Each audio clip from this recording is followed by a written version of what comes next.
Bonjour à tous, bienvenue dans le podcast du Lab Coaching Long Life qui est dédié à la longévité. Aujourd'hui, on va retrouver Ewen Hervé qui est spécialiste du sommeil et on va partager avec lui les grandes clés du sommeil. Alors, si votre espérance de vie se jouait dès cette nuit, car en effet, nous passons pratiquement plus d'un tiers de notre vie à dormir. Pourtant, le sommeil est souvent sacrifié au profit du travail, des loisirs ou même du sport. Alors, Ewen, est-ce que tu peux te présenter et pourquoi s'être spécialisé dans le sommeil? Bonjour Anne-Flo et bonjour Victor. Déjà, merci de m'inviter. Je suis ravi de participer à ce podcast. On est ravis de Hem, te et bah recevoir.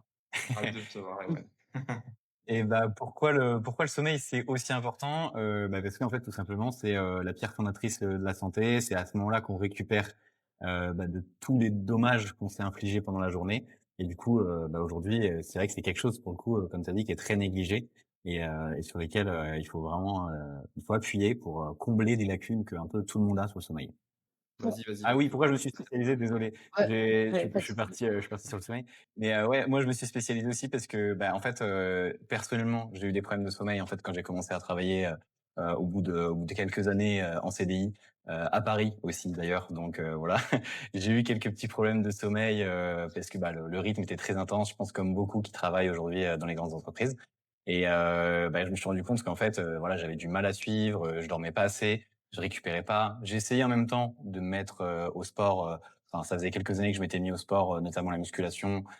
J'ai essayé de combiner ça avec une vie sociale et une vie professionnelle, très dense et je remarquais que, il y avait je suivais pas quoi. Il y a certaines semaines où j'arrivais bien à être en forme et il y a d'autres semaines où je crachais complètement et j'arrivais pas du tout à suivre mes objectifs parce que, en fait, ma récupération était pas du tout au rendez-vous aussi, je passais des très mauvaises nuits du coup, à cause de tous ces facteurs qui étaient combinés et donc en fait, quand j'ai commencé à me renseigner sur le sujet, après du coup, des années de mauvais sommeil, en fait, je me suis rendu compte à quel point c'était important et à quel point en fait on avait, la possibilité nous-mêmes d'avoir un impact sur notre propre sommeil et je me suis dit: «Bah, OK, c'est génial, il faut que je fasse ça déjà, pour, "soigner" entre guillemets mon sommeil». Donc j'ai récupéré mon sommeil, et j'ai retrouvé un bon sommeil de qualité. Et en fait, quand j'ai vu que je pouvais le faire, à ce moment-là, j'ai commencé à en partager sur les réseaux, partager sur le sujet parce que je me suis dit: «C'est hyper important, il faut que les gens ils apprennent ça» pour le coup, moi, j'ai appris ça beaucoup avec, des podcasts, en tout cas, je me suis sensibilisé à ça avec des podcasts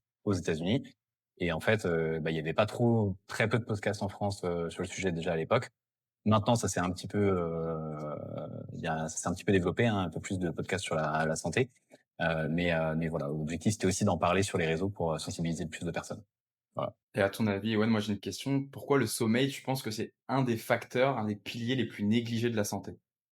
Ouais, comme je disais, c'est ça, c'est vrai que c'est négligé, pour le coup, c'est très négligé. Parce que, en fait, aujourd'hui, c'est devenu un petit peu un badge d'honneur, de pas dormir. C'est: «Ouais, bravo, tu dors pas, tu fais des nuits de, 6 heures, tu bosses, tu sors, tu fais la fête», et en fait, quasiment, c'est devenu une fierté, en fait, de dire à ses collègues: «Ouais, j'ai quasi pas dormi, mais je fais la journée, nin C'est super et je tourne au café et je bois plein de café la journée et voilà.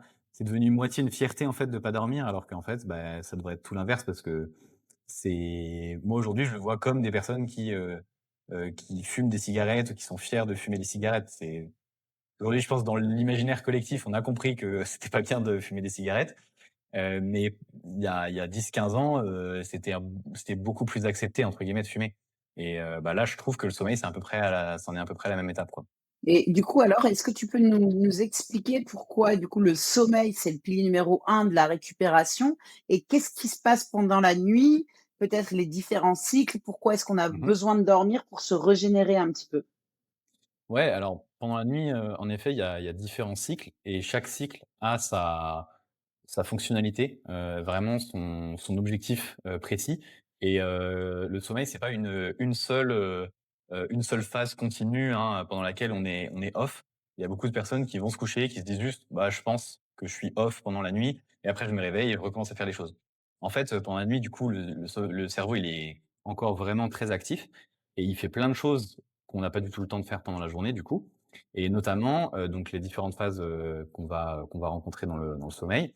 Ça va être, d'abord, souvent, les phases d'endormissement, c'est les phases de sommeil léger, et ça compose la majorité quand même du sommeil, environ 50 du sommeil. Ensuite, on a, après ce sommeil léger, souvent, au début de la nuit d'ailleurs, une plus grande partie du sommeil profond, très grande partie du sommeil profond dans les, 3 premiers cycles, on va dire. Ce sommeil profond, lui, il est vraiment là pour la «récupération physique» entre guillemets. On va dire que c'est le plus important, mais ils sont tous autant importants les uns que les autres en réalité. Mais il est fait quand même en priorité, par le cerveau. Donc lui, c'est, la récupération physique, la récupération vraiment au niveau de, juste des tissus, des organes, de tout ce qu'il faut réparer parce que c'est à ce moment-là qu'on a un gros pic d'hormones de croissance. Après du coup, après cette phase de sommeil profond, on repasse en sommeil léger, puis après on passe en sommeil paradoxal et le sommeil paradoxal, c'est le sommeil des rêves pendant cette phase de sommeil des rêves, sommeil paradoxal, c'est beaucoup plus une régulation de l'humeur, une régulation, émotionnelle on vient retravailler en fait sur la mémoire, sur des scénarios qui se sont passés et ça nous aide notamment à diminuer les traumatismes, à s'adapter à des situations et à mieux répondre émotionnellement le lendemain, en fait. Et donc, chaque phase est ultra importante et donc voilà, donc ce sommeil, par phase fait, léger, profond, léger, paradoxal et ça recommence. Ça, c'est un cycle et on a, entre 4 et 6 cycles en fonction de la durée de la nuit, pendant la nuit. Donc voilà. Et un cycle environ dure en moyenne combien de temps, du coup?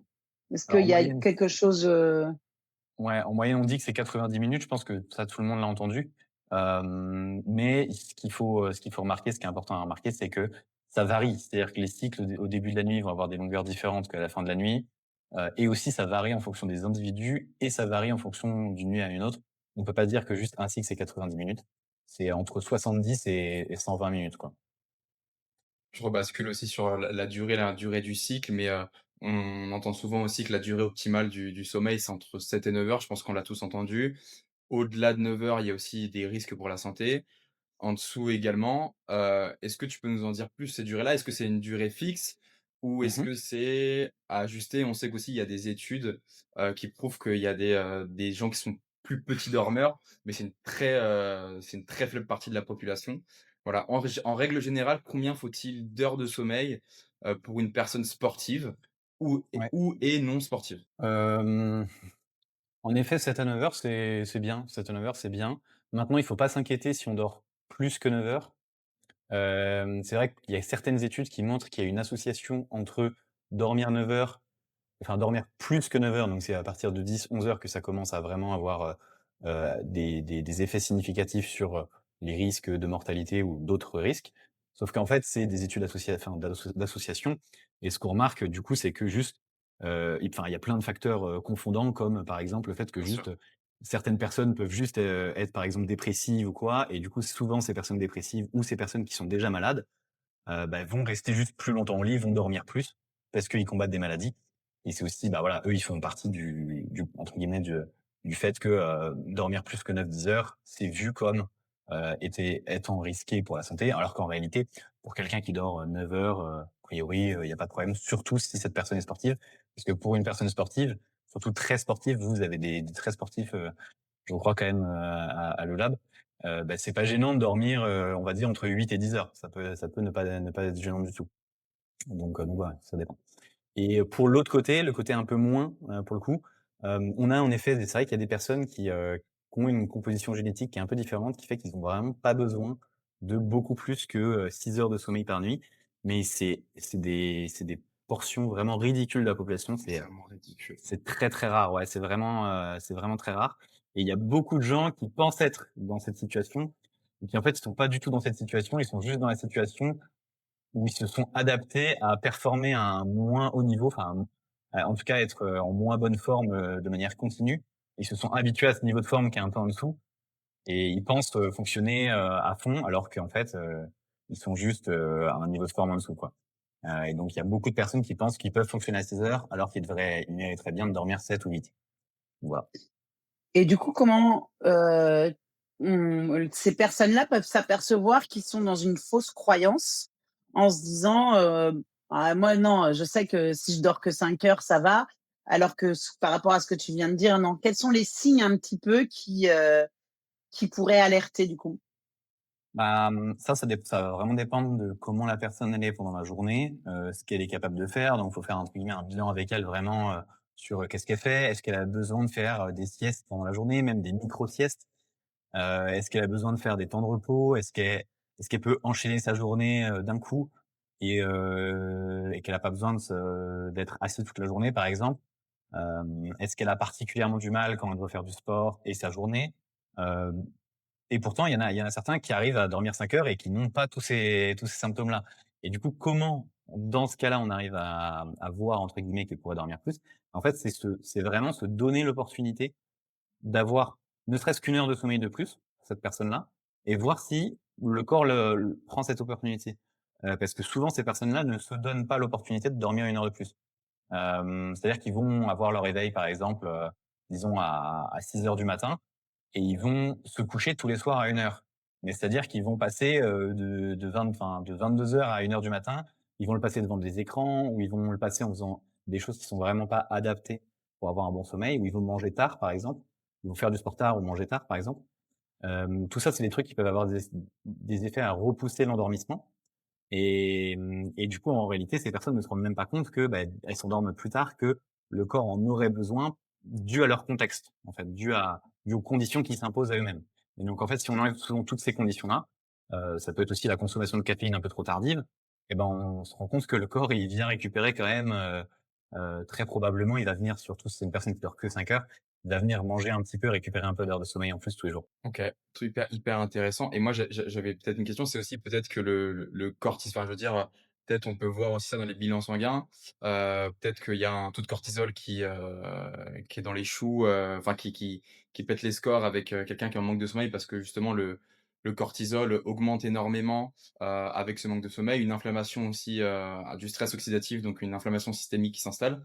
Hem Est-ce que pour toi, on peut allier le fait, je prends le profil d'une personne qui, fait tout bien, qui fait du sport, qui mange correctement, qui a une bonne gestion du stress, mais qui a un sommeil pas suffisant, qui a, 5 heures et demie, 6 heures de sommeil. Est-ce qu'on peut dire qu'elle est réellement en bonne santé?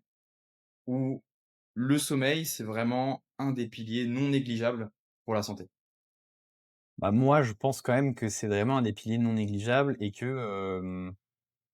a quand même très, très peu de personnes qui peuvent dormir 5 heures et demie, 6 heures, par nuit, surtout s'ils font beaucoup de sport. Parce que le sport est un facteur qui nous demande en fait, hein, littéralement de dormir plus. Donc surtout si cette personne fait beaucoup de sport, je trouve que 5 heures et demie, 6 heures, c'est quand même vraiment très peu. Et là, on peut se poser des questions sur le fait que, bah, voilà, est-ce qu'il y a quelque chose, à corriger éventuellement? Et le sport, c'est vraiment pour moi, le pilier numéro un de la santé. Enfin, toutes les personnes qui sont, expertes en longévité, vont le dire, voilà, c'est tous les experts des experts, les chercheurs vont le dire, bah, le premier truc à corriger, c'est le sommeil. Parce que c'est pendant le sommeil qu'il va y avoir les phases de réparation. C'est pendant le sommeil qu'il y a les phases notamment, par exemple, dans le sommeil profond, j'en ai pas parlé, mais il y a une phase de nettoyage littéralement du cerveau. On vient, nettoyer le cerveau grâce au système lymphatique.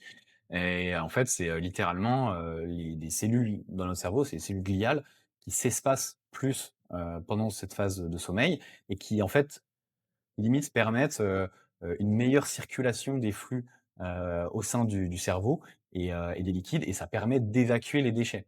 Et donc en fait, si on n'a pas assez de sommeil profond pendant la nuit, on va accumuler des déchets, ce qui peut accumuler et créer derrière des plaques de bêta-amyloïdes. Et les plaques de bêta-amyloïdes, c'est ce qui va lier derrière, enfin ce qui peut lier derrière à la maladie d'Alzheimer. Donc sur le très long terme, on sait que, ne pas dormir assez peut avoir des effets, peut augmenter, la chance d'avoir notamment une maladie d'Alzheimer. Il y a aussi plein d'autres risques, augmentation légère du taux de cancer et cetera, quoi. Et donc concrètement, dormir ne pas dormir assez, c'est dormir en dessous de 7 heures? Ouais, je dirais, je pense quand même, que qu'en dessous de 7 heures, ça commence à il faut regarder, il faut regarder. Il y a des personnes qui dorment, entre 6h30 et 7 heures tous les jours, et ça peut être suffisant, hein. Sur des personnes qui sont plutôt sédentaires, ça peut être suffisant, et qui ont un métabolisme ou des prédispositions génétiques qui font que c'est assez, ça peut être suffisant. Mais c'est vraiment du cas par cas pour le coup. C'est vrai qu'en dessous de 7 heures, faut se poser des questions au minimum.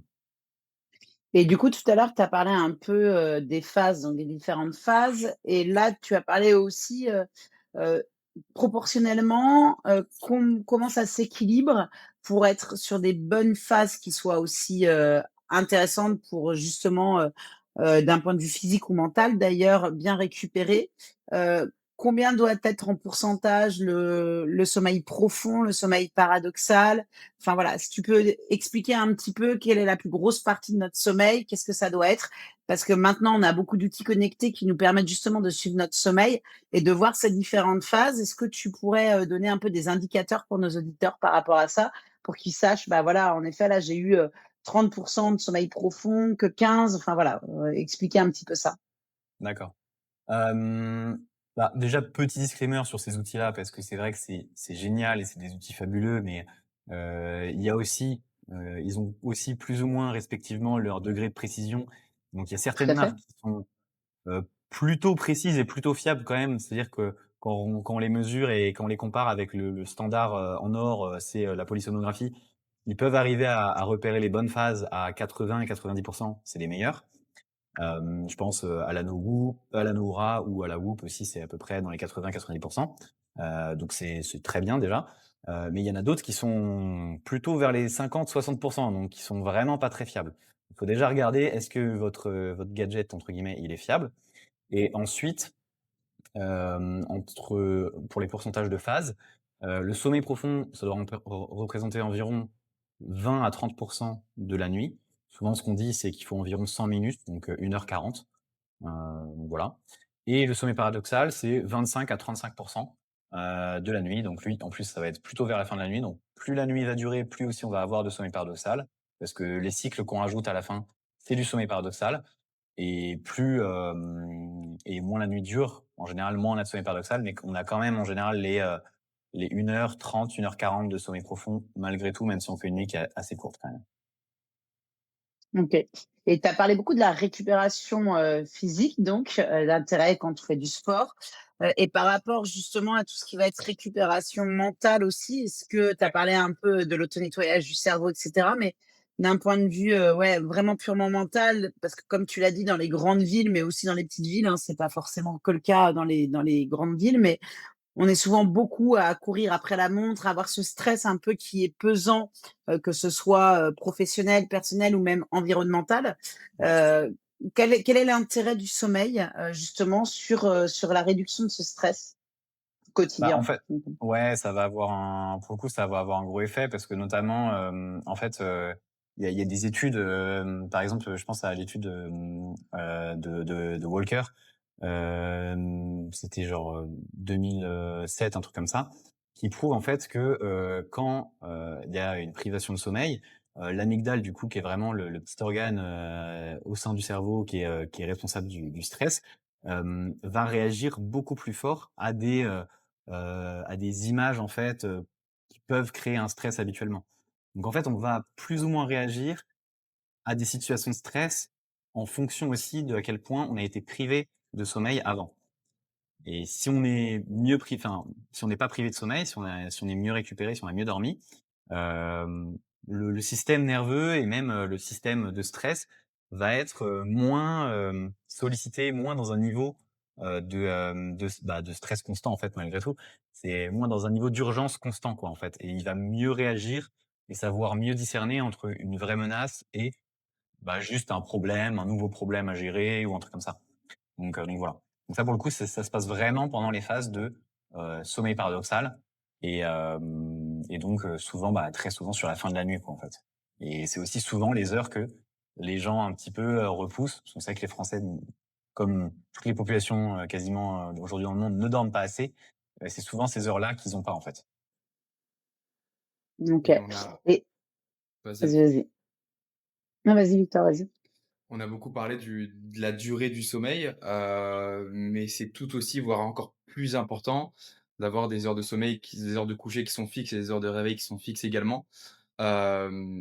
Quel degré d'importance ça a? Parce qu'on sait que voilà, le corps, c'est vraiment une horloge, c'est, un outil qui a besoin d'être calé, qui a des routines, qui a des habitudes. Ouais. À quel degré, enfin, en tout cas, quelle importance ça a d'avoir une heure de coucher fixe et une heure de réveil fixe pour la qualité du sommeil? Parce qu'on peut dormir 8 heures, je veux dire, de 22 heures à, je sais pas, 6 heures du matin et une autre fois se coucher à 1 heure du matin et dormir jusqu'à Ouais. 9 heures, mais ça va pas du tout être le même 8 heures de sommeil. Tu peux nous un peu nous expliquer ça et comment ça fonctionne? Ouais, exactement. En fait, pour le coup, c'est vraiment, en effet, hyper, hyper important la régularité. J'en ai étonnamment pas parlé pour l'instant, pourtant c'est vraiment le truc que je bassine, tout le temps. Mais, la régularité, c'est le truc, le plus important, le numéro un, parce qu'en fait, si on est régulier, en général, derrière en fait, c'est des habitudes qu'on peut contrôler, la régularité, et si on arrive à contrôler cette habitude-là, derrière, en général, les heures de sommeil suivent. Moi, ce que je recommande, aux gens de manière très pratique, c'est de mettre un réveil tous les jours à la même heure. Et éventuellement, le week-end, si on veut s'accorder un tout petit peu plus de temps, ou si vraiment on n'a pas le choix, on peut décaler d'une heure le week-end, mais pas beaucoup plus, parce qu'à partir de là, ça commence à devenir, trop de décalage pour notre cerveau.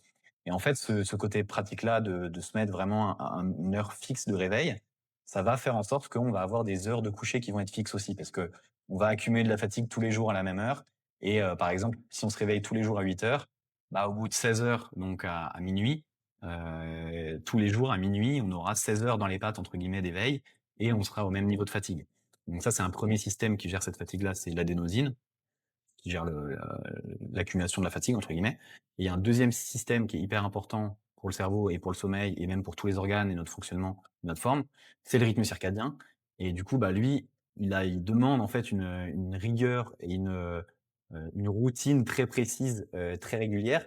Et ça, en fait, c'est dû au fait que, pendant la majorité de notre évolution, notre rythme circadien, c'est notre horloge biologique, hein, pendant la majorité de notre évolution, en fait, on vivait, sans toit, avec juste le soleil, sous les «yeux» entre guillemets. On était extrêmement dépendant du cycle jour-nuit, du cycle solaire, donc c'est le cycle circadien justement. Et donc cette dépendance-là au rythme circadien, au cycle solaire, bah, fait que on avait toujours les mêmes heures de réveil et quasiment toujours les mêmes heures de coucher. Et donc forcément, ben on est tous nos systèmes en fait fonctionnent dans une alternance entre le jour et la nuit, entre, heu, une récupération optimale pendant la nuit et à l'inverse une productivité ou une énergie maximale pendant la journée.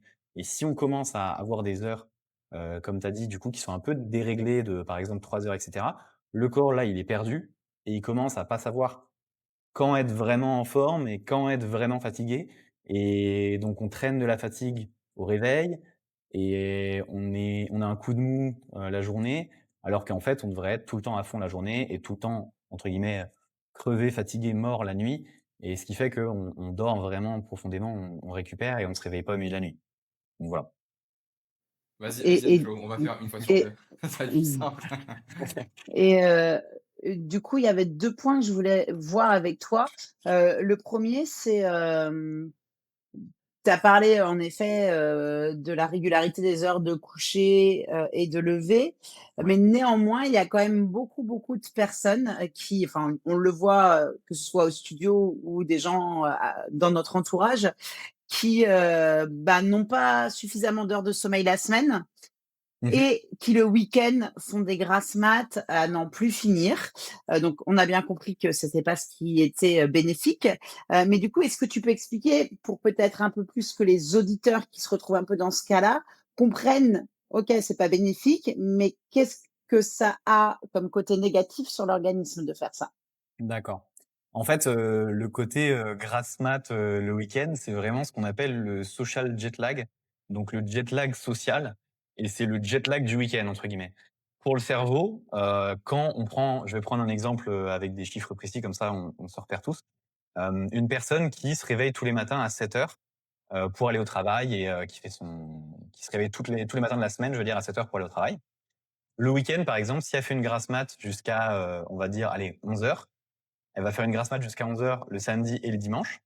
Et du coup, elle va se coucher aussi naturellement plus tard. Parce que si elle se réveille plus tard, elle va pas avoir envie de se coucher à la même heure. Souvent, on va repousser un petit peu plus. On va s'autoriser, vu qu'on est moins fatigué, à traîner aussi plus tard devant une série. Alors que si on s'était réveillé à la même heure, ben on va aller se coucher plus tôt parce qu'on est fatigué. Et donc, vu qu'on s'autorise à sortir un peu plus ou à traîner un peu plus tard, ben on se couche aussi un peu plus tard.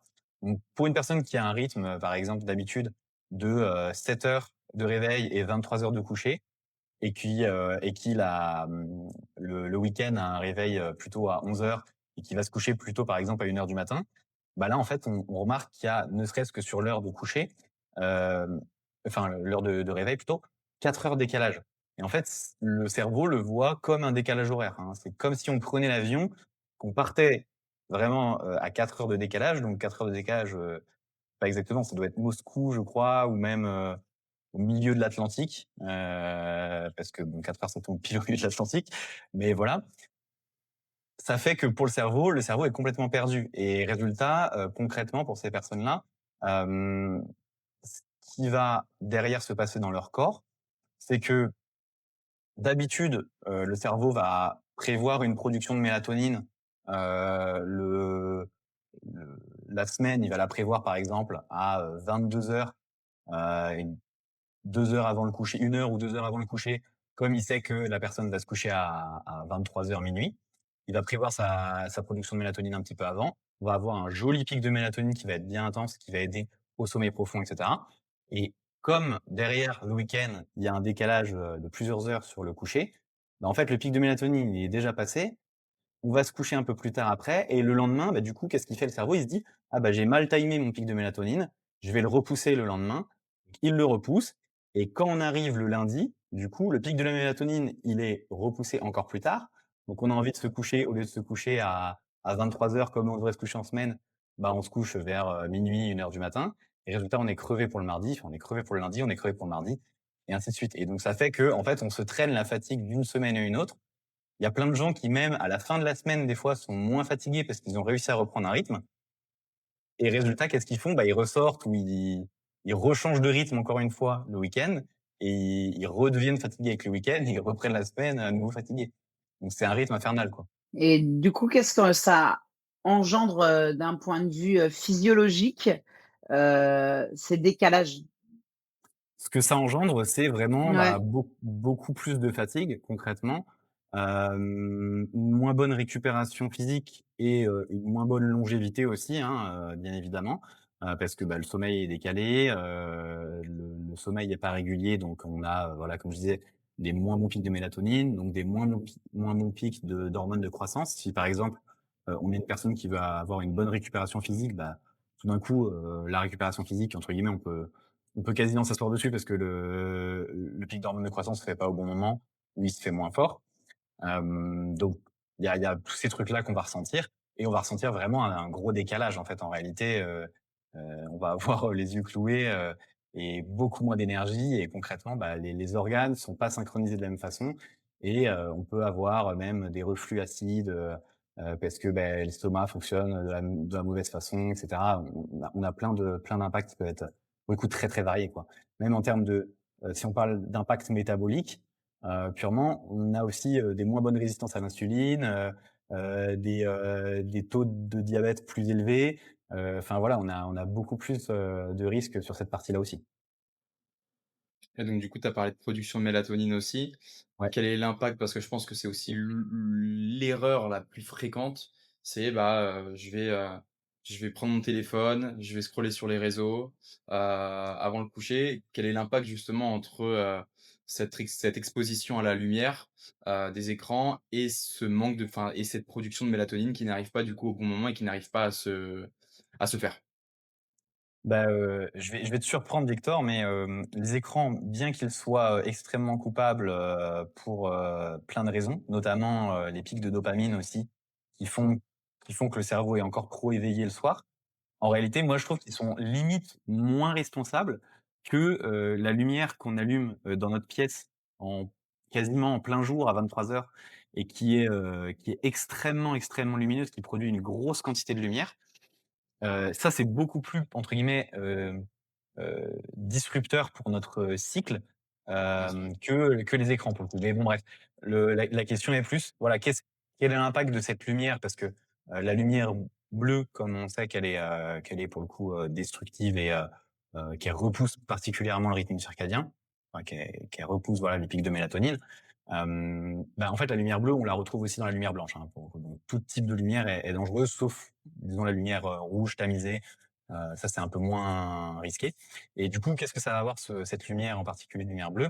En fait, ça va concrètement, la lumière bleue, il y a des petites cellules, dans les yeux, qui sont pas faites pour voir, mais qui sont faites pour détecter des niveaux d'intensité lumineuse et en fait, ces cellules-là, elles vont bien détecter, qu'il y a une intensité qui est trop haute par rapport à ce qu'elle devrait être. Et tant qu'elle détecte de la lumière, elle bloque en fait concrètement la production de mélatonine. Donc tant qu'elle voit entre guillemets «le soleil» pour elle, hein, parce que pour notre cerveau, que ce soit de la lumière, d'une LED ou un soleil, en fait, il fait pas vraiment la différence. Et donc Différence. résultat, en fait, le cerveau pense tout simplement que, beh, le soleil est encore là et que c'est encore la journée, donc il faut encore qu'on soit, bah, actif parce que ça va être, même plus productif pour nous, on va pouvoir aller chercher les ressources. Et donc ça va pas mettre notre cerveau dans une, capacité à récupérer et dans un bon, en fait, bonne coordination pour le sommeil, quoi, derrière. Et donc du coup, c'est assez aussi je me permets de rebondir, mais c'est aussi Ouais. assez à la mode. On en voit beaucoup, justement des lunettes avec un filtre rouge, justement Mmh pour mh. couper cette lumière, bleue et comme tu dis, d'avoir une lumière plutôt tamisée, une lumière plutôt rouge Ouais, qui va favoriser justement cette production de mélatonine-là. Je voudrais avoir ton avis dessus, mais aussi effectivement revenir sur ce que tu as dit, pour te rejoindre sur le fait que effectivement c'est pas parce qu'on met des lunettes, à lumière rouge ou d'avoir une lumière un peu plus tamisée et d'être effectivement sur son téléphone ou de regarder une série avec, ce filtre-là.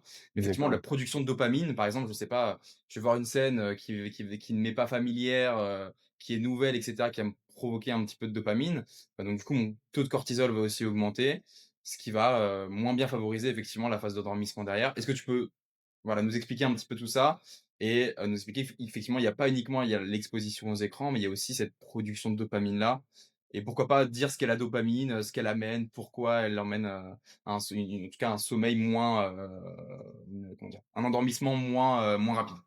Ouais, exactement. Bah, déjà, c'est vrai qu'il y a en fait, il y a plein de systèmes différents, de systèmes physiologiques, différents qui se produisent en même temps dans notre corps et qui sont responsables de plein de fonctions différentes dans notre corps, hein, notamment le système, autonome, nerveux, qui est vraiment responsable, du fight or flight, donc vraiment, potentiellement de la défense, en fait, au cas où, en cas d'attaque, hein, voilà, soit on fuit, soit on se défend, fortement.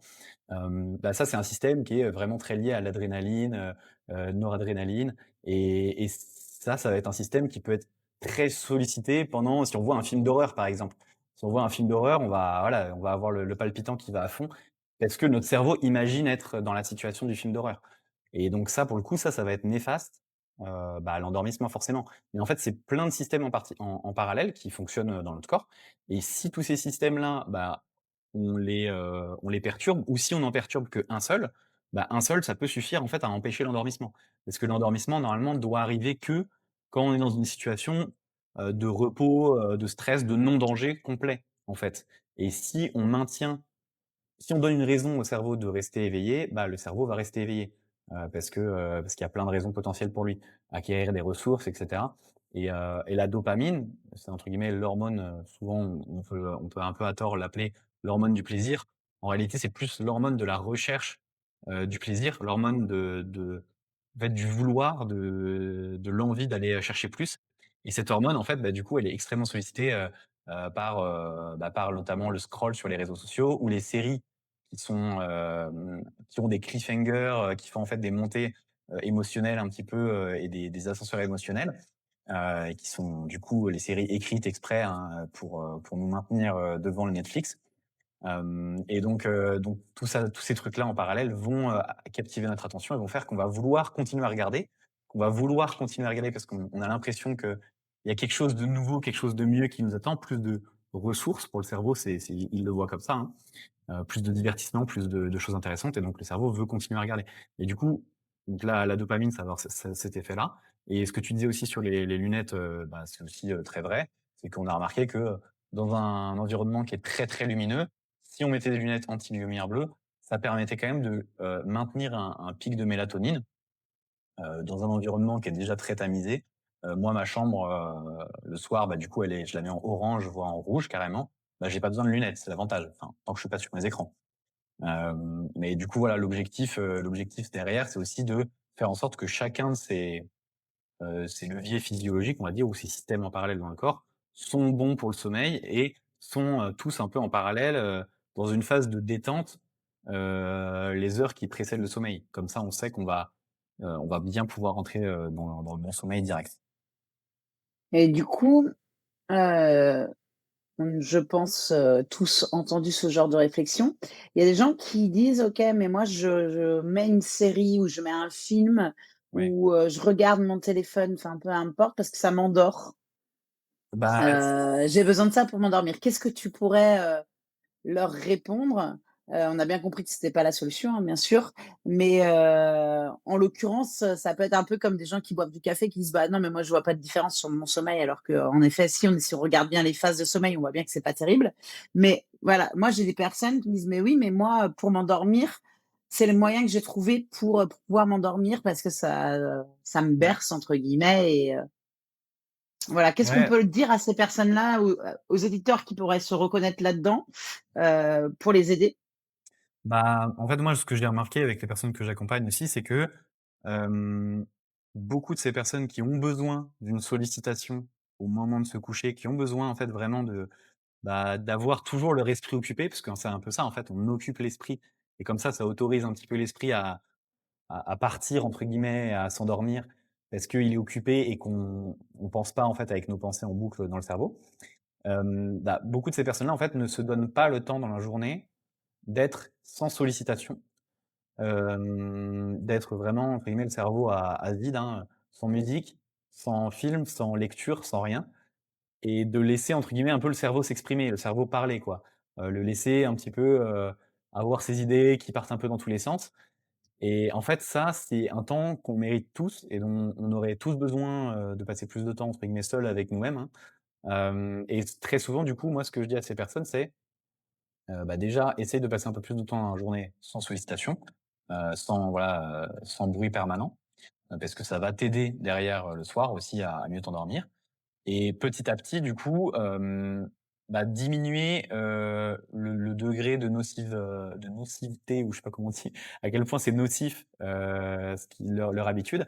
C'est-à-dire, bah, si la personne elle s'endort devant la télé par exemple, devant la télé avec un gros écran qui fait pour le coup beaucoup de lumière bleue, parce que une Mmh. télé ça fait, c'est pas un téléphone quoi, ça fait une grosse quantité de lumière pour le coup. Bah, pour ces personnes qui s'endorment devant, bah, à l'inverse, je vais leur dire plutôt, bah, essaye de t'endormir ne serait-ce que devant ton téléphone, ce sera mieux déjà. Ensuite, ceux qui s'endorment devant leur téléphone avec, par exemple, une série sur leur téléphone ou une vidéo, sur leur téléphone, bon déjà ceux qui s'endorment en scrollant déjà, je vais leur dire de passer sur un format qui va être un peu plus long. Donc bah, ça peut être, une série. Ensuite, ceux qui s'endorment en regardant une série, je leur dis: «Bah, passe sur un documentaire». Qui a encore un truc un peu plus calme d'un point de vue de la dopamine. Et ensuite, ceux qui sont sur des documentaires, je leur dis: «Bah, voilà, passe sur des vidéos éventuellement qui sont encore plus longues, encore plus lentes». Les documentaires, c'est pas mal déjà. Et une fois qu'on arrive au documentaire, entre guillemets, à un niveau de calme qui est quand même pas mal sur le contenu qu'ils consomment juste avant de se coucher, ça peut être un podcast aussi, hein, par exemple. Je leur dis à ce moment-là: «Bah, passe, sans écran, en fait». C'est-à-dire que tu couches ton téléphone, enfin face écran, soit, tu écoutes un podcast juste ou justement quelque chose qui a pas de son ou un livre audio, c'est très bien un livre audio. Et une fois qu'on est passé à ça, au livre audio, bah, à ce moment-là, on peut essayer, petit à petit, dans la journée, journée après journée, je veux dire, le soir, d'introduire, des soirs où on essaye d'être un peu moins sollicité. Et puis si on n'y arrive pas, c'est pas grave, on reprend. Mais il y a certaines fois où on va y arriver et puis petit à petit, bah, du coup, de moins en moins, on a besoin de ce truc pour s'endormir, quoi. Voilà, c'est très Ouais. «progressif» entre guillemets. OK. J'avais une autre question, mais je pense un peu du coq à l'âne et c'est parce que tu nous as parlé des petits moments dans la journée où justement on n'est pas Mmh. sollicité, on prend du temps pour nous. Ça nous permettait aussi d'avoir, de reposer, de calmer l'esprit aussi d'une autre manière que de le solliciter tout le temps. Mais je me suis intéressé il y a pas longtemps, ça fait beaucoup de temps que je fais du travail de respiration en journée pour un peu effectivement reprendre des temps à moi, essayer de d'apaiser mon système nerveux. Mais j'ai découvert aussi, je sais pas si tu connais, je pense que tu connais Andrew Huberman. Ouais. Je pense que dans la longévité, on connaît un petit peu tous. Mais qui en fait a amené un principe, qui vient du yoga nidra, donc en fait qui est, pour simple expliquer un petit peu aux gens qui nous écoutent, mais qui est en fait de la respiration guidée. On nous apprend à fermer les yeux, de nous laisser guider par une voix et en fait, Andrew Huberman dit, par exemple, dans ses travaux de recherche, que ça aurait un impact, en tout cas que lui, quand il ne dort pas assez, fait du yoga nidra pour récupérer un petit peu plus. J'allie ça avec quel est l'impact des micro-siestes, même si on s'endort pas, Mmh. dans la journée, 15 à 20 minutes. ou, ça s'appelle, je crois, c'est du breathwork somatique, mais en tout cas d'avoir, vraiment de fermer les yeux, de respirer, de quel est l'impact de cette pratique-là dans la journée si on n'a pas eu le temps? Par exemple, si on a dormi 6h30 à la place de 7 heures, quel est le bé ou tout simple, si on a dormi aussi 7h30, quels est vraiment les bénéfices de cette pratique-là sur notre santé et sur notre sommeil? Ouais. Bah, déjà, je rebondis sur ce que tu dis, parce que je connais bien, justement ce protocole d'Andrew Huberman qui est Trop bien, le non-sleep deep rest. c'est ça. Et en fait, je le fais en ce moment, tous les soirs là depuis un moment, avant de me coucher, ça fait partie de ma routine. Et je divague un peu par rapport à ce que tu me demandais, mais en fait, moi, j'ai remarqué que, déjà, ça me permettait de me calmer le soir avant de me coucher, donc c'est pas mal à intégrer à sa routine, de un. Et de 2, j'ai remarqué aussi que, ça le fait de le faire de manière répétée, ça améliorait, largement la capacité de mon corps à diminuer en fréquence cardiaque pendant la nuit, en fait.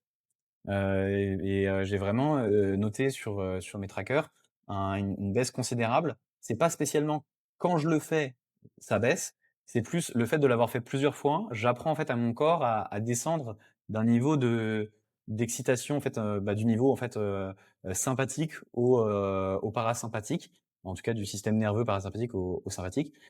L'inverse plutôt, sympathique à parasympathique et ça me permet de me calmer justement, et de mieux me calmer pendant la nuit et du coup, ça je sais que comme dit Andrew Huberman aussi, en effet lui, il le conseille, aussi pendant la journée, parce que ça peut en effet, permettre de récupérer. Moi je pense que dans tous les cas en fait, on devrait tous en effet, intégrer au moins une fois dans la journée un exercice de respiration.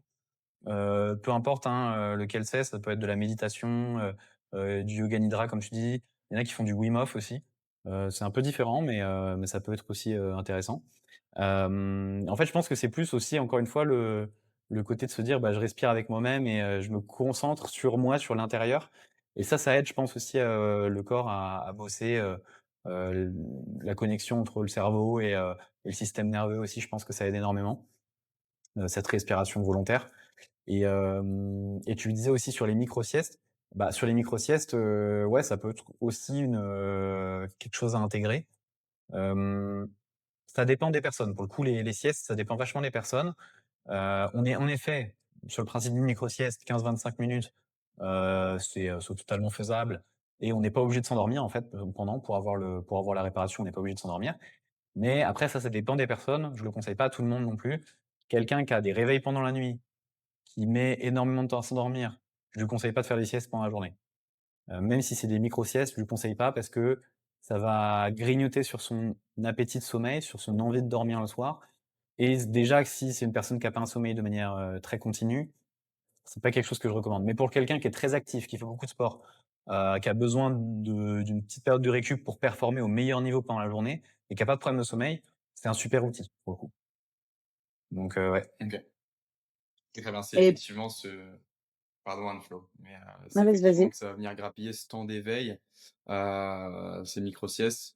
Donc c'est à double tranchant dans le sens où, sur le papier, c'est quelque chose qui va être effectivement favorable, mais pour quelqu'un qui va avoir du mal à s'endormir et on va venir grappiller un peu son temps d'éveil, ça peut être à double tranchant, venir, raccourcir, sa nuit, mais venir regagner un petit peu. Mais est-ce que le jeu en vaut la chandelle effectivement, de faire cette sieste-là?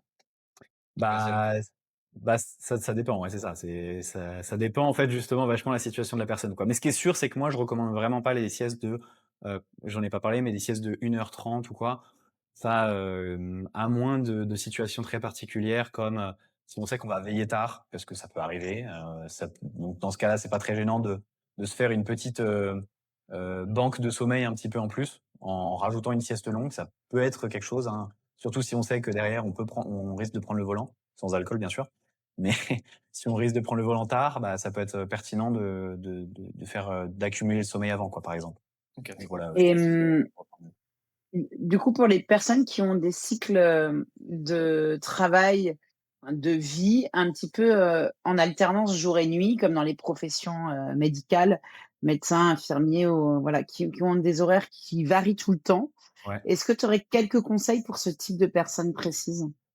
Ouais, ouais, bien sûr. Bah, en plus, j'ai bossé pour le coup avec une médecin, à Paris, et Super. justement qui faisait des gardes en fait, des grosses gardes, même des fois des gardes, 2 jours de suite des fois, enfin, il y a toujours un Mmh. jour de récup entre les 2, mais c'est quand même, 2 jours de suite entre guillemets, d'un point de vue, professionnel. Bah, c'est pour le coup, c'est vrai que ça peut vraiment être très dur, quoi. C'est des écarts au niveau du rythme qui sont assez dévastateurs. Cette personne-là, elle était crevée du coup, bah, ses lendemains de garde, forcément, elle était crevée, mais elle traînait une fatigue le reste de la semaine qui était pas top. Et moi, ce qu'on a fait et ce que je conseille de faire pour ces personnes qui ont des rythmes qui sont un peu, déréglés, c'est de vraiment faire extrêmement gaffe justement au rythme circadien dont on a parlé. Donc ça va être de se renseigner sur le sujet parce que c'est un sujet qui est éminemment, compliqué, enfin pas compliqué, mais qui est profond. C'est pas si compliqué que ça finalement. Il y a beaucoup de choses, à comprendre en fait, parce qu'il y a énormément de choses qui viennent, impacter les rythmes circadiens et donc ça peut être intéressant déjà de se renseigner si on est, dans cette situation. L'important du coup, ça va être de faire en sorte que ton rythme circadien, il soit le mieux repéré possible. Donc le reste du temps, être le plus régulier possible. Donc, encore une fois, comme je disais, heure de réveil fixe toute la semaine et faire en sorte de donner les bons indicateurs au cerveau pour qu'il comprenne précisément, où est-ce qu'on en est dans le rythme circadien et les indicateurs les plus importants pour, bien calibrer ce rythme circadien, ça va être un la lumière. Donc, dès la première heure du réveil, même idéalement les 30 premières minutes, ça va être de s'exposer à la lumière. Là, on a de la chance, il fait jour tout le temps en ce moment, hein, mais, que si on est en hiver, on peut utiliser une lampe de luminothérapie, ça peut être une option. Hem, donc ça, c'est le 1er facteur, hein, qui va vraiment, régler le rythme circadien, c'est cette exposition à la lumière. C'est pour ça qu'il faut vraiment commencer par ça le matin, et en prendre le plus, possible aussi, même pendant la journée, hein, derrière. 2, ça va être aussi, de réguler, au niveau de la nutrition, au niveau, des activités sportives. Ça va être ne pas, faire ce genre d'activité trop tard le soir parce que c'est des activités qui vont faire croire au cerveau qu'on a encore, plein de choses à faire et que, en fait, ça va augmenter la demande métabolique sur le corps et ça va trop le «stresser» entre guillemets. Donc si on veut faire des séances de sport, si on veut manger, on essaie de manger, de faire sa séance de sport tôt et si on n'a pas le choix que de manger tard, ce qu'on fait, c'est qu'on mange un petit repas. On essaie de manger vraiment léger. Ça peut être une adaptation qu'on peut faire et heu et puis derrière, ça va être pour ces gens qui ont, encore une fois ces gardes ou ces rythmes qui sont vachement décalés, ça va être notamment, mettre quelques siestes légères parce que du coup là, on est dans un cas qui est très particulier, hein, encore une fois. Le lendemain de la garde, forcément, on va essayer de dormir, mais on va pas dormir trop longtemps. Donc moi, ce que je disais à cette personne, c'est, on se réveille pas après, même après avoir bossé quasiment 24 heures de suite, on se réveille pas après 12h-13h. Et donc ça nous impose une micro-journée quand même, habituelle et ce qui fait que, on est quand même assez fatigué le soir suivant pour aller se coucher et on reprend le rythme dès le lendemain, en fait et comme ça, on n'est pas décalé toute la semaine. OK, super, super clair. Merci pour tes conseils. Il y a pas de souci. Moi, j'avais une question, c'est, effectivement, c'est comme tu dis, c'est bien d'en prendre conscience, ça va me permettre de rebondir, mais voilà, le c'est vrai que le travail de nuit a été classé selon l'OMS, Ouais. comme cancérigène. Voilà et je pense que le mieux, enfin, c'est aussi d'en prendre, je veux dire que le but, c'est pas de comment dire? De dire aux gens que c'est mal parce que malheureusement avec le travail, on n'a peut-être pas le Oui, bah, choix. oui, bien sûr. Mais effectivement, c'est de prendre conscience et d'essayer d'optimiser la chose le plus possible. Mais je me permets de rebondir sur ça. Ça me permet de rebondir et de faire le lien entre le sommeil et Mmh. les maladies chroniques. Donc on Ouais. sait que un manque de sommeil, par exemple, va nous faire avoir, par exemple, une glycémie qui va être plus haute la journée.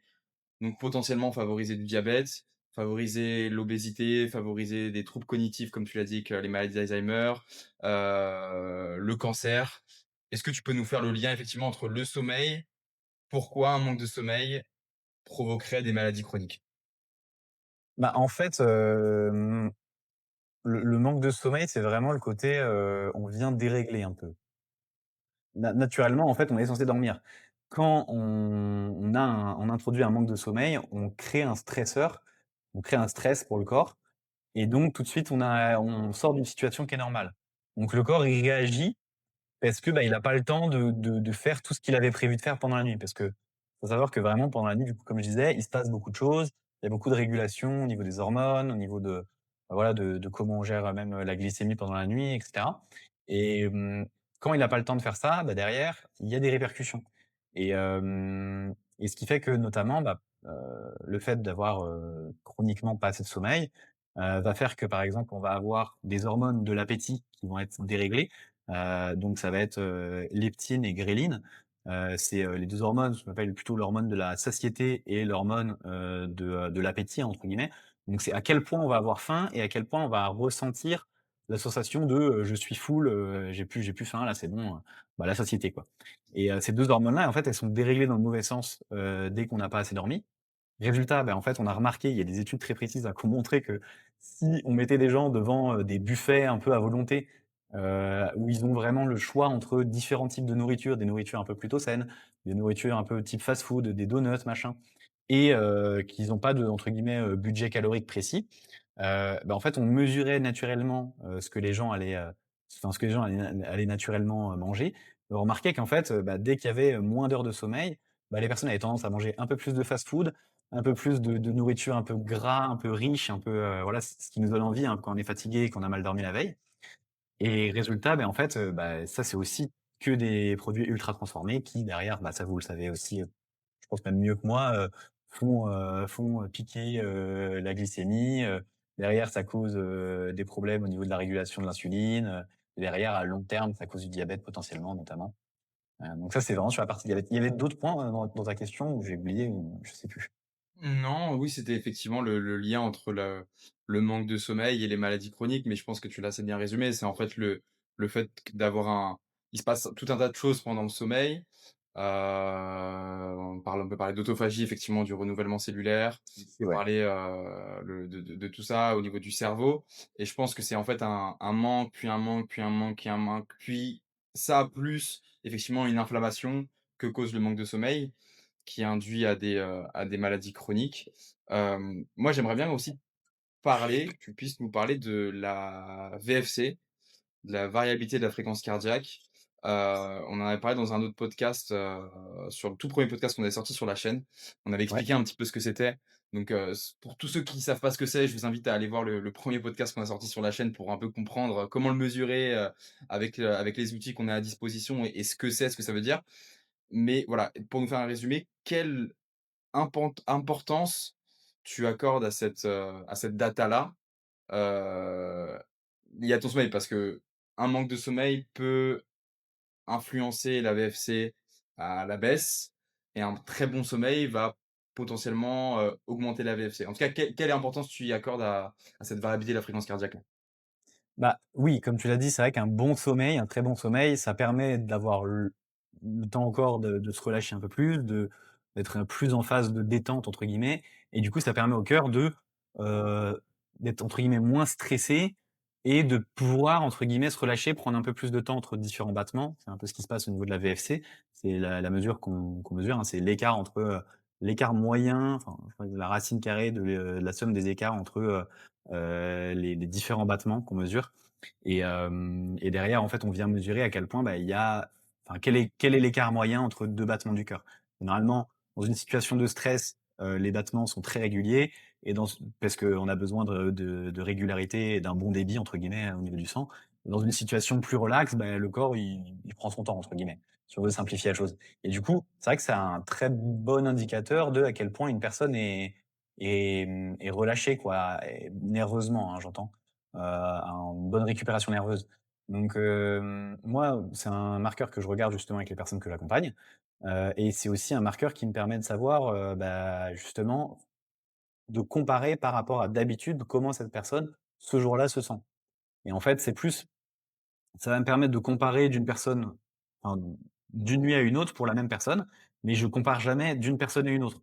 Parce que la VFC, c'est extrêmement, vous le devez savoir aussi, mais c'est extrêmement génétique et donc en fait, on peut avoir des personnes qui ont une mauvaise VFC à 120 et d'autres qui ont une VFC exceptionnelle à 80, en fonction de leur, plage moyenne de VFC et donc c'est plus ça qu'il faut regarder et en effet, ouais, ça me permet d'avoir, une bonne vision sur le stress de la personne ou au moins la récupération quoi, à quel point son cœur est relâché pendant la nuit.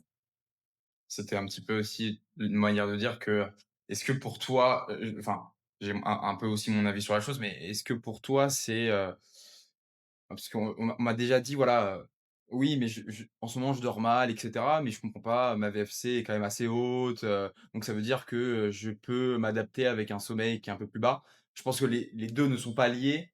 Oui, Voilà, est-ce que tu peux me un petit peu expliquer la ouais. chose, Exactement. En fait, c'est pas 100 enfin oui, c'est un meilleur sommeil peut favoriser une bonne VFC, mais ça veut pas dire que, enfin, je peux dormir 8 heures de suite et avoir des fois une VFC beaucoup plus basse que d'habitude, et en fait, ça va plus être vraiment, comme je disais, la partie nerveuse du corps. Donc si on s'est envoyé un énorme entraînement, une séance de grosse intensité, la veille et que, surtout tard, surtout si elle était tard, et que pour le coup, bah, derrière on a quand même dormi, toute la nuit.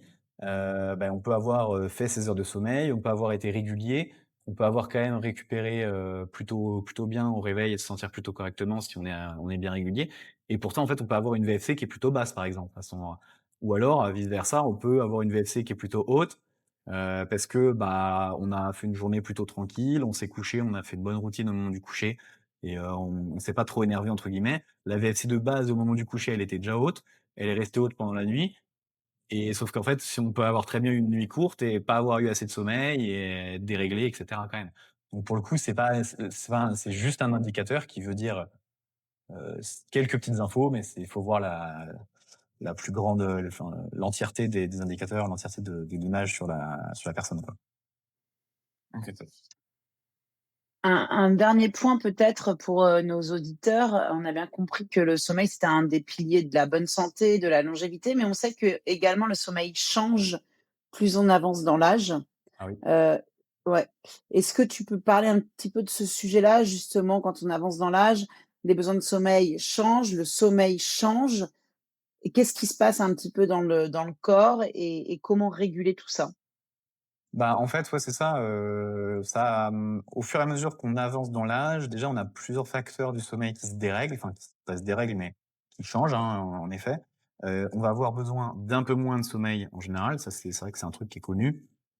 Heu les besoins peuvent être plutôt autour des 6 à 8 heures à partir des 65 ans, plutôt que 7 à 9 heures comme on demande aux gens en général avant les 65 ans. Ça, c'est un peu les recommandations de la National Sleep Foundation, donc la société, du sommeil entre guillemets aux États-Unis, et ils disent justement voilà, ils font la séparation après 65 ans, c'est plutôt 6-8 heures et on a des personnes qui dorment que 6 heures et surtout, plus on avance dans l'âge, plus c'est difficile d'avoir un bon sommeil profond, d'avoir assez de sommeil profond. Ça pour le coup, c'est quelque chose qui est vraiment très difficile d'avoir des bonnes plages de sommeil profond bien continues, c'est vraiment, vraiment très dur pour le coup.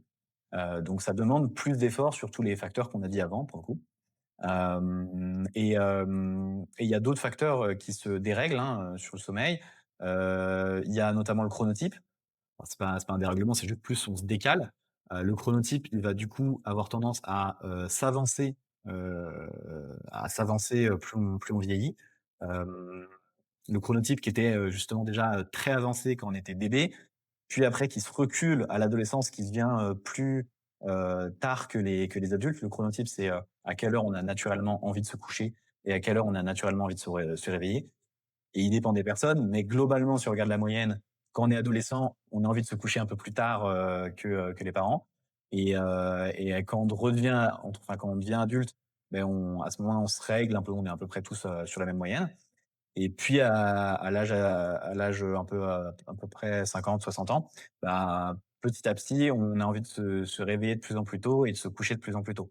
Donc il y a ça aussi qui joue. Et surtout en France où on n'est pas sur le bon fuseau horaire. Donc c'est pas super pratique sur ce côté-là, quoi. Je pense qu'il y OK. a il y a je pense qu'il y a plein d'autres choses encore à aborder, Ouais. mais le podcast va bientôt se finir. Peut-être, je sais pas ce que vous pensez, on va peut-être faire une partie 2 aussi, Ouais, Ouais, si, Ewen, tu es d'accord pour revenir mmh. et approfondir quelques points, ce sera avec grand plaisir. Du coup, pour clôturer un peu ce premier épisode en ta compagnie, est-ce que tu pourrais, donner, allez, quelques tips pour nos auditeurs pour, favoriser une bonne routine, de sommeil? Moi, j'aimerais aussi Ah, la ouais. routine la plus optimale possible. Après Ah, sommeil, après OK. c'est ultra personnalisé, mais Ouais, ça devient personnalisé. le vraiment, on voit sur les réseaux un peu le sleep maxing. voilà, la routine pré-sommeil, hyper optimisée et ces 3 conseils effectivement, à donner à Bah, nos s auditeurs. si on veut déjà faire simple, entre guillemets, comme Anne-Flo dit, vraiment juste avoir une bonne nuit de sommeil, voilà, une bonne qualité, ce qu'on peut faire, c'est vraiment, du coup, comme j'ai dit, réveil toujours à la même heure. Ou si vraiment on veut s'autoriser plus ou moins 1 heure, mais pas plus que ça.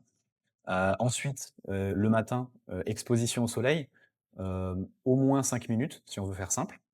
Hem, on essaye de s'exposer quand même encore, une fois au soleil pendant la journée, donc idéalement à midi ou, enfin voilà, au milieu de la journée quand il y a vraiment une grosse intensité lumineuse, ça aide encore, le rythme circadien. Hem On essaye aussi, d'éviter, de faire du sport ou de manger trop tard.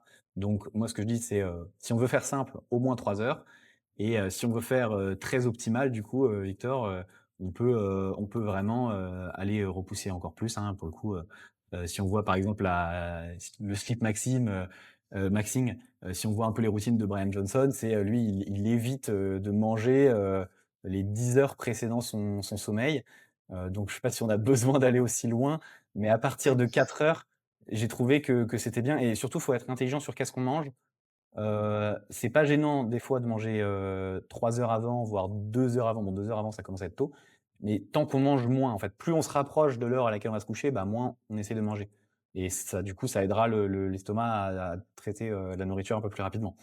Donc en sleep maxing, bah, passer beaucoup plus de temps, au soleil le matin. Donc ça peut être, 1/4 d'heure. C'est pas énorme non plus, hein, mais 1/4 d'heure au soleil, c'est très bien déjà. Hem, avoir une vraie routine, de sommeil qui est régulière, qui est très précise, pendant l'heure qui précède le sommeil. Moi, l'heure qui précède le sommeil, je fais pas d'écran. Je vais faire des activités qui sont très simples. Ça peut être ranger ma chambre, préparer mes affaires pour le lendemain, écrire sur un carnet, les choses que j'ai prévu de faire ou un résumé de ma journée, par exemple. Ça peut être lire, faire de la lecture, en ce moment, je fais beaucoup d'exercices je fais un exercice de respiration de 10 minutes, de NSDR. Vous pouvez taper, NSDR, Andrew Huberman, vous allez trouver ou NSDR en français si vous voulez trouver aussi. Et donc voilà, avoir cette routine, ça aide vraiment à maximiser le sommeil et bien évidemment, pendant cette routine, bah, on essaie de ne pas du tout s'exposer à de la lumière, qui est vive ou blanche. On essaie de tamiser, de baisser l'intensité lumineuse et de privilégier une lumière qui est plutôt orange, rouge orangé, quoi.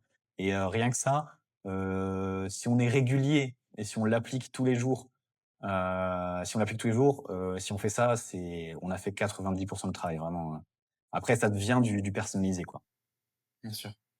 Donc voilà. Super, bah, merci pour toutes ces recommandations. Malgré tout, j'ai une toute petite dernière question par rapport à Ouais. toutes ces recos. Je suis désolée, je te tiens Non, il y a 2 pas de petites souci. secondes encore, Ewen.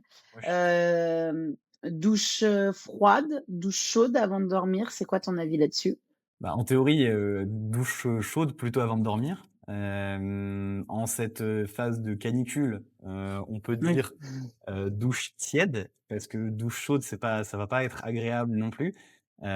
Surtout que le corps essaie déjà en fait, en général ce qu'on dit c'est une douche chaude parce que ça va mettre le corps dans l'idée de se dire que: «Il faut que j'évacue de la chaleur» et ça aide à évacuer de la chaleur après. Donc on peut passer un tout petit peu de temps sur la douche chaude, mais une douche tiède, ça suffit et ça peut aussi aider, si le corps est déjà, souvent, bah, là, on essaie de tous nos corps sont déjà en train d'essayer d'évacuer la chaleur, hein, parce qu'on est déjà trop chaud. Une douche tiède, ça peut très bien. Par contre, on évite une douche froide parce qu'à l'inverse, une douche froide, trop froide, juste avant de dormir, ça va pas non plus être optimal, ça va mettre le corps un peu dans une situation de stress et légèrement surtout, dire au corps, en fait, de retenir la chaleur à l'intérieur. Ce qui est pile l'opposé, de ce qu'on veut faire, en fait. Donc on évite la douche froide le soir. Voilà, Super. Merci beaucoup, Ewen. Est-ce que avec tu plaisir. peux dire pour nos auditeurs qui voudraient éventuellement bah, te suivre, avoir un peu plus de contenu, on te réinvitera sur un deuxième épisode parce que c'est vraiment passionnant ce sujet et ton partage est de très bonne qualité. Où est-ce que nos auditeurs peuvent te retrouver? Bah, ça peut être sur, Instagram ou sur TikTok, c'est @ewenhervé, donc EwenHerve, tout collé, c'est, mon prénom et mon nom et puis voilà, moi j'accompagne des personnes justement, ceux qui veulent vraiment mieux dormir, ceux qui veulent optimiser leur qualité de sommeil ou ceux qui veulent rattraper, des mauvaises nuits qui traînent depuis, très longtemps. Bah, ils peuvent me contacter, par message et je serai ravi d'en parler avec eux et de les accompagner sur le sujet. N'hésitez pas à aller suivre Ewen donc sur ses réseaux sociaux pour approfondir le sujet et lui poser des questions en attendant notre deuxième épisode avec lui. N'hésitez pas, si cet épisode également vous a plu, à commenter, liker, partager. Abonnez-vous également à notre chaîne de podcast Long Life et on se retrouve très vite pour un prochain épisode.